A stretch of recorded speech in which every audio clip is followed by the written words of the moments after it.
ఈసారి మనం తిరుమలకు శ్రీవారి మెట్టుపై నడవడం జరిగింది. ఈ శ్రీవారి మెట్లు మేము అయ్యప్ప మాలలో ఎక్కడం జరిగింది. మొత్తం మెట్లు వచ్చేసి 2388 మెట్లున్నాయి. దీని దూరం 2.3 కిలోమీటర్స్ ఉంది. పైకి వెళ్ళడానికి 1.5 అవర్ టైం పట్టింది.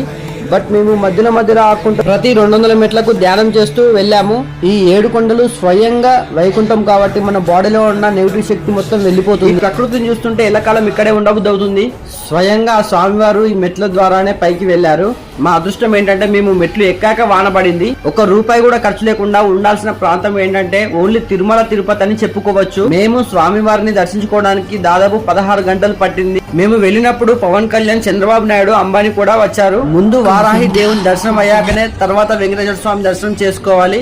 ఇది శాసనాల్లో రాసి ఉంది. ఇక్కడ ఉన్న కోనేరు స్వయంభూ క్షేత్రం. కోనేరులో తప్పనిసరి స్నానాలు చేసి స్వామివారిని దర్శించుకోవాలి. దాదాపు ఈ రోజు 95,000 మంది భక్తులు దర్శించుకున్నారు స్వామివారిని. ఓం నమో వెంకటేశాయ.